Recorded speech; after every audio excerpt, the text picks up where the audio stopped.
Hari Om. In the last recording, we have covered chapter 12 of the Bhagavad Geeta.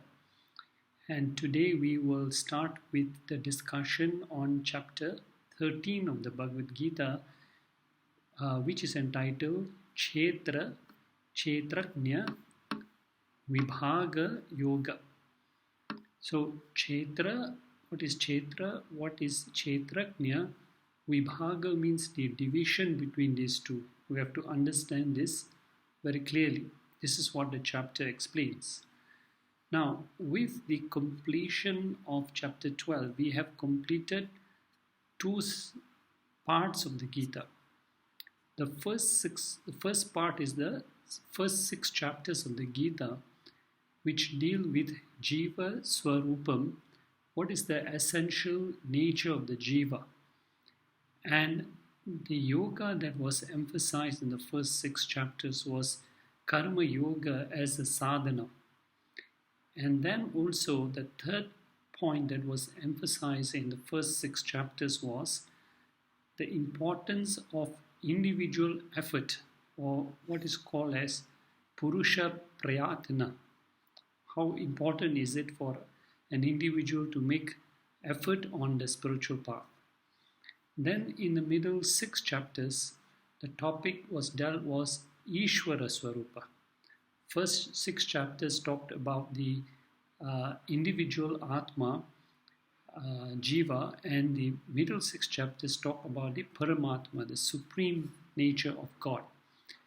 And what was the emphasis of the sadhana? Upasana Yoga was the sadhana which was emphasized. And the third topic that was emphasized is known as Ishvara Anugraha, which means the role of the grace of the Lord.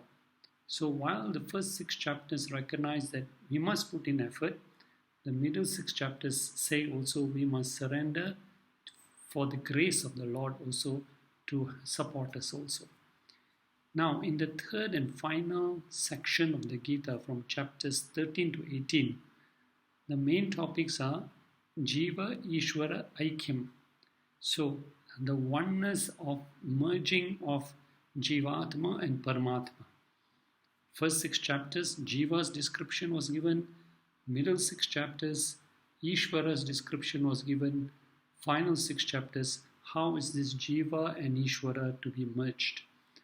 And what was the sadhana for this Jnana Yoga, the pursuit of higher knowledge, Brahma Gyan, Atma Gyan, to understand how that the Jiva and the Paramatma must merge. And the third topic will be the importance of Satgunas, or what we call divine values, to be cultivated. So, so these are the main topics. Now looking at the final 6 chapters, chapters 13, 14, 15, the Jiva Paramatma Aikyam will be highlighted. How the Jiva merges with the Paramatma. Chapters 16 and 17, Krishna will highlight the virtues, the good qualities to be cultivated, and how we should cultivate these qualities. And then chapter 18 basically is a summary of all that has been discussed in the previous 17 chapters of the Gita.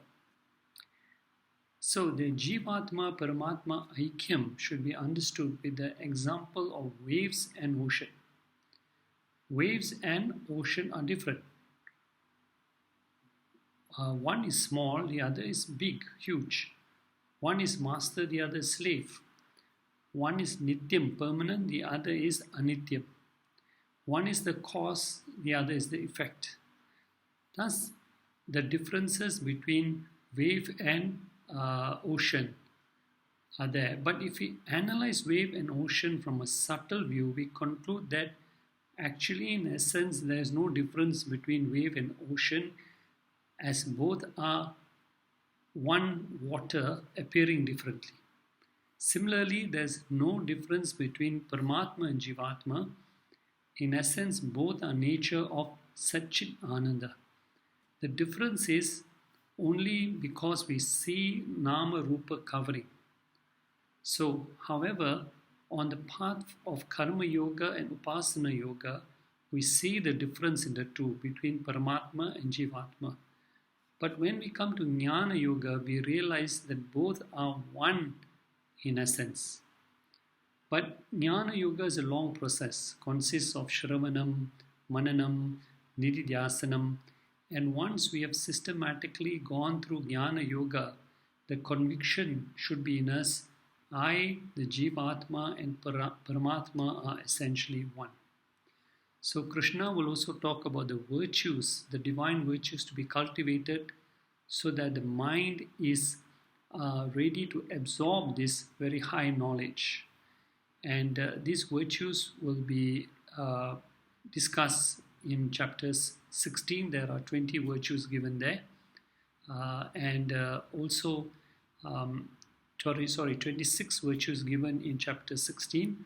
And we are supposed to take note of these virtues. In chapter 13 also, the Lord will give us 20 virtues. So chapter 13, there are 20 virtues. Chapter 16, there are 26 virtues. For us to know what are the values we should cultivate. Now, this chapter, some of the Gita books have one extra verse. The chapter 13 contains one extra verse, verse number 1, which is a question by Arjuna, but some Gita books omit this verse. So that's why you have some Gita books have 700 verses, some have 701 verses. So it doesn't matter, we'll just look at this verse which is missing in some of the Gita books. Okay. Basically, verse 1, the missing verse, is Arjuna's question. He asked the Lord to clarify 6 terms, 6 spiritual terms: Prakatim, Purusha, Kshetra, Kshetrajna, Jnanam, Jneyam. These are the 6 terms that Arjuna wants clarification. So Arjuna says, Veditum ichhami, I desire to know this, what is the definition of these 6 terms. Now, although there are 6 terms, but actually some of the terms are similar. For example, you can write these terms down again: Prakriti, Purusha, Kshetram, which is the title of this chapter, Kshetrajna, which is the second title of this chapter, Jnanam and Jneyam. So, if you look at the 6 terms, Prakriti and Kshetram both refer to material universe, which is known as Anatma, and both are perishable. So Prakriti is perishable. Kshetram also refers to this material universe, which is also perishable, known as Achetana Tattvam. It has no consciousness and it is perishable.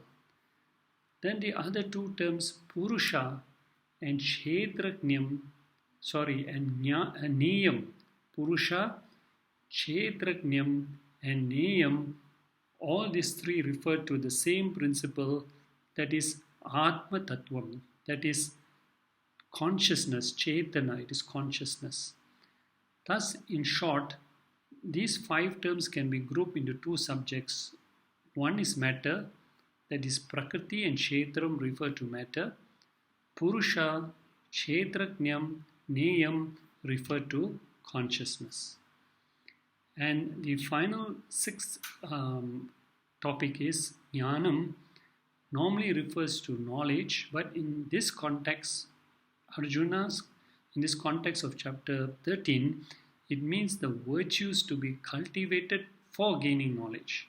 So as I mentioned, under the topic of Jnanam, Krishna will give in chapter 13 20 virtues from verses 8 to 12. He will mention 20 virtues which make, if cultivated in a human being, it will make the mind conducive to receive this knowledge and absorb this knowledge.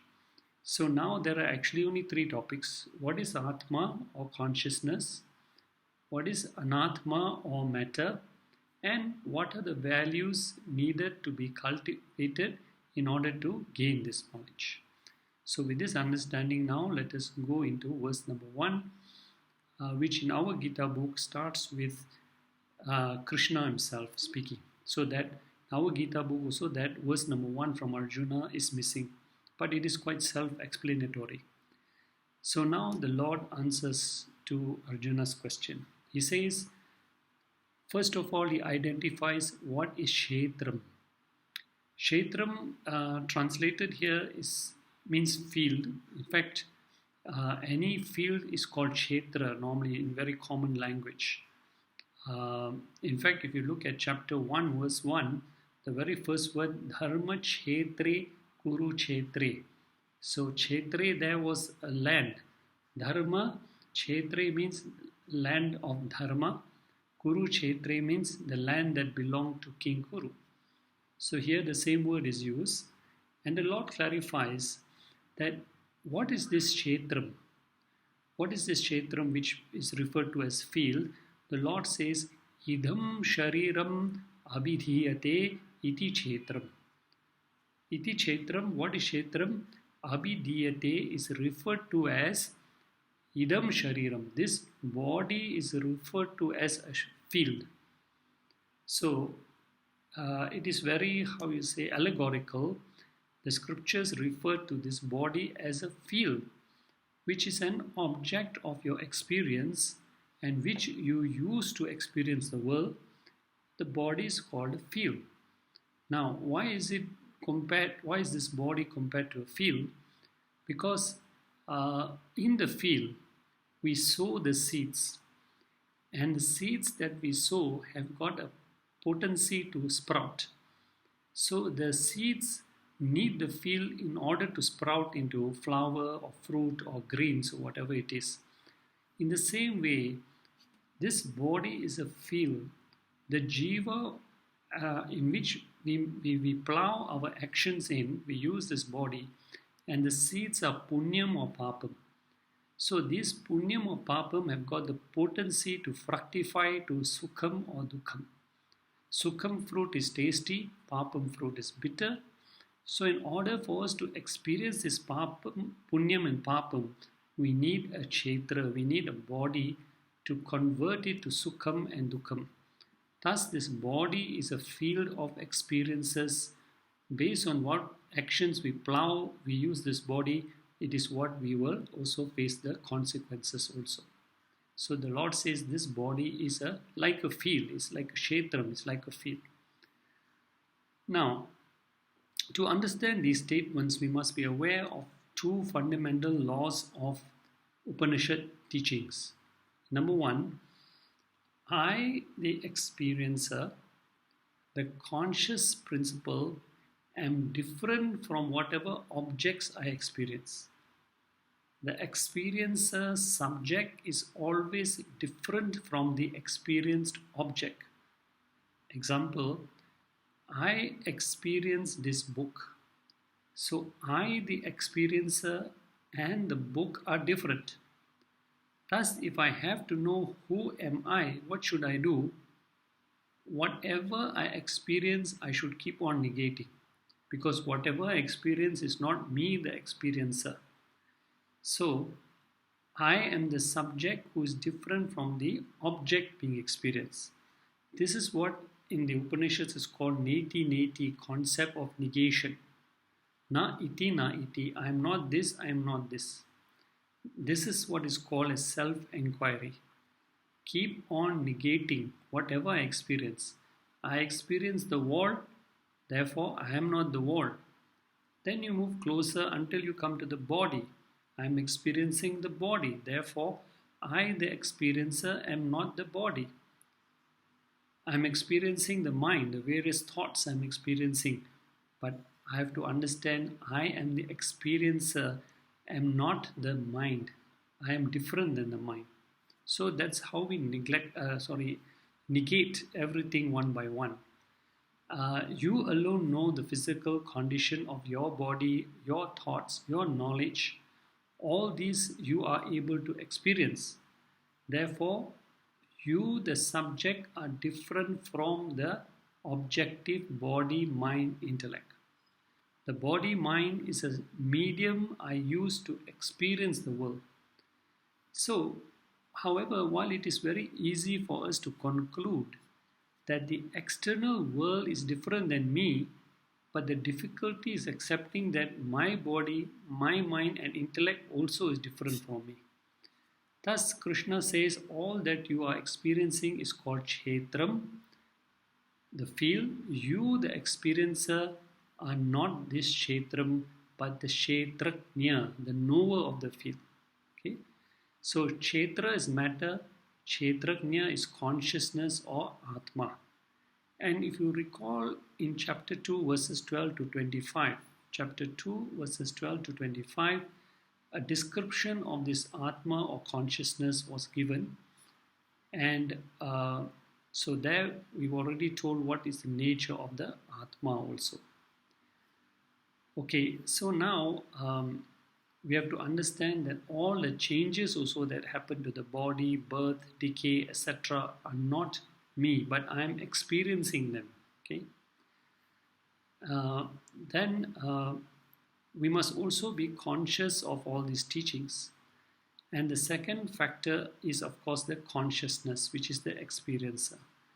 So the Lord says, "Idam shariram," what we call is kshetram. This body is known as a field. Then the Lord goes on to say in verse number 1, Tat vidaha, those who know this, one who knows this fact, who is well versed with knowledge and knows the distinction between Kshetra and Kshetraknya, is aware of the presence of this all-pervading eternal consciousness, and that I am the very nature of consciousness. How? Through the powers of discrimination. So example, we take another example. The moving fan, if we see a fan moving on the ceiling, it is a mixture of matter which we can see. The fan is matter, we can see it. But what we cannot see is the unseen electricity which is making the fan move. So although I'm not able to see electricity, but by my powers of understanding, I know that the fan is functioning due to the unseen electricity, and that electricity and fan are two separate components. This is the same thing we must apply to body and Atma also. So Lord goes on to say in this verse, those who are the knowers of the supreme truth, prahu, they call. They meaning the sages and saints call such a person. What do they call? The prahu tam, they call him yaha, he who knows veti etat, is conscious of iti kshetra, the one who knows what are the qualities of the body which is inert, which has no life. What is it that is giving it life is the kshetraknya or atma or consciousness. They are the knowers of the truth, and they are known as kshetraknya, the knowers of the field. So what is the truth that they have come to realize? They are well aware that this body is kshetra, which is matter, and they are also aware of the kshetraknya, the consciousness also. So in chapter 2 verse 16, if we go back to chapter 2 verse 16, there the Lord talked about, he said the unreal, which is kshetra, has no existence, meaning this body is temporary, it is made of matter, it has no consciousness, whereas the real is the soul is real. What the Lord means by saying this, the body is not real, the soul is real, meaning the soul is eternal. It will always be there in all periods of time. And those who know the difference between the body and the soul, they are known as the seers of truth. So the knowers of truth do not identify with the temporary physical body-mind complex, but they accept the real self to be the eternal consciousness called Kshetraknya. Okay, or you can call it Atma, or what we call Paramatma, is all one and the same thing. So in short, we have two components here, Kshetra, which is the field, Kshetrajna, knower of the field. Okay, so this is what we have to keep in mind also. Okay, now this is the crux of the chapter. So the Lord says, Yaha etat veti. He who knows is conscious of the truth, is conscious of his true identity. How do we know this? When we go through a study of the scriptures called Jnana Yoga, study of the self, Atma Gyan or Brahma Gyan. Now we come to verse number 2. So in the second verse now the Lord explains the all-pervading nature of consciousness. Because there is one consciousness in the body which knows about your own body. So every consciousness is aware of this own body. But we also have the universal consciousness which is aware of everything in the creation also. The all-pervading nature of Kshetrajna. So, but in reality, actually there is only one supreme consciousness. And this supreme consciousness is the experiencer of all the changes in the creation. So the Lord says, Cha api, okay, the one who has understood the distinction between Kshetra and Kshetrajna, Viddhimam knows me as Kshetrajnam, the knower of all the field, knower of the field in Sarva Kshetreshu, in all the fields. So I know my body, but when I come to the higher realization that I am that supreme consciousness is when I identify with that supreme consciousness and I become the knower of all the fields, the entire creation, I become conscious of it. Okay. So there is only one universal consciousness that is pervading everywhere, and Vedanta calls this as Brahman, which is infinite, not limited, not conditioned by time and space. And this is very important point of consciousness is explained here as given in the Upanishads, that there is only one all-pervading consciousness everywhere. You don't have one Atma, I don't have one Atma. There is only one Atma existing everywhere. But once we identify ourselves as the consciousness within and also accept there is only one universal consciousness, such a person has claimed Aham Brahma Asmi, the highest teachings of Vedanta. Thus, may you understand yourself as the Kshetrajnam. The consciousness in the body is not different from the universal consciousness. Simple example again to understand this. If there is space inside the pot or there is air inside the pot, the air which is outside the pot is of the same nature. There is no difference between the air inside the pot and the air outside the pot. So ultimately we come to the understanding there is no difference between Jivatma and Paramatma. And the Lord goes on to say in this verse number 2, this jnanam, this knowledge is considered the knowledge. What is the most supreme knowledge? Kshetrak nayor. To understand the distinction between Kshetra, the field, and Kshetrajna, the knower of the field, is called the ultimate knowledge. Meaning, this is the very knowledge which will be the cause of your liberation. Because once I don't have this knowledge, then, once I come to this knowledge, and I come to this conviction, Aham Atma Asmi, that will cause my liberation. But if I don't have this knowledge, then I identify with the body and I'm bound to commit the blunder of taking this body as myself. And once I accept this body as my real self, then the problem of samsara begins. Because body happens to be ever insecure. It is affected by desa, kala, prarabdha. Desa means the environment, kala means the time, prarabdha means the current karmas which I am facing. So I'm constantly tossed by this sense of insecurity, and by identifying with this body, I also worry about this body and everything else that is connected to this body.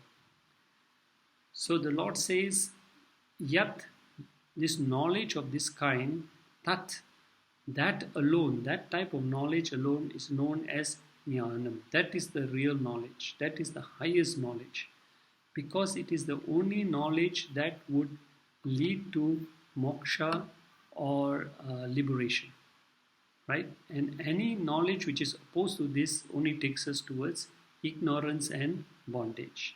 So Krishna firmly adds in this verse number 2, Matam Mama, this is my view. So the Lord is saying, this is my opinion, and it is coming from Bhagwan himself. So before and after attainment of knowledge of Atma, one generally goes through 4 stages of understanding. Let us look at the 4 stages. First stage, I am the body. Before attaining the knowledge, I say, I am the body. Second stage, I come to the understanding, I am the body which has Atma. Which means after listening to some spiritual talks, I get some knowledge, I know about the existence of Atma. So I say the second stage, I am the body which has Atma. Then as I go up higher in knowledge, I come to the third level when I say, I am the Atma, I am the consciousness which has the temporary body. Now that the knowledge is more clearer, third level I say, I am the Atma which has the temporary body. And finally at the highest stage, level 4, I say, I am the all-pervading Atma, when the knowledge becomes a conviction. So this chapter is very deep. We have to go very slowly and understand because it is explaining the most profound truth. So that brings us now to verse number 3. So Krishna is defined Kshetra, the field, Kshetrajna, the knower of the field. Kshetra is matter, Kshetrajna is consciousness. And whole creation, the entire creation, is nothing but a combination of Kshetra and Kshetrajna. And different names are given in the scriptures from these 2 aspects, Brahman and Maya. Brahman is consciousness, Maya is matter. Atma and Anatma. Atma is consciousness, Anatma is matter. Purusha and Prakriti. Purusha is consciousness, Prakriti is matter. Chetana and Achetana. Chetana is consciousness, Achetana is matter. And what should we know is the qualities of both, so we can understand how to differentiate between the 2, matter and consciousness, and then question ourselves, which of the 2 am I? Because this body is a combination of matter and consciousness. I can't be both. I can't be perishable and imperishable. So we have to come to that understanding, who are we in reality. So the Lord says in verse number 3, He says, Shrunu me, listen now to me. Listen to me and I will explain these 2 aspects, Kshetra and Kshetrajna. So He says, Yat Kshetram, what is this field?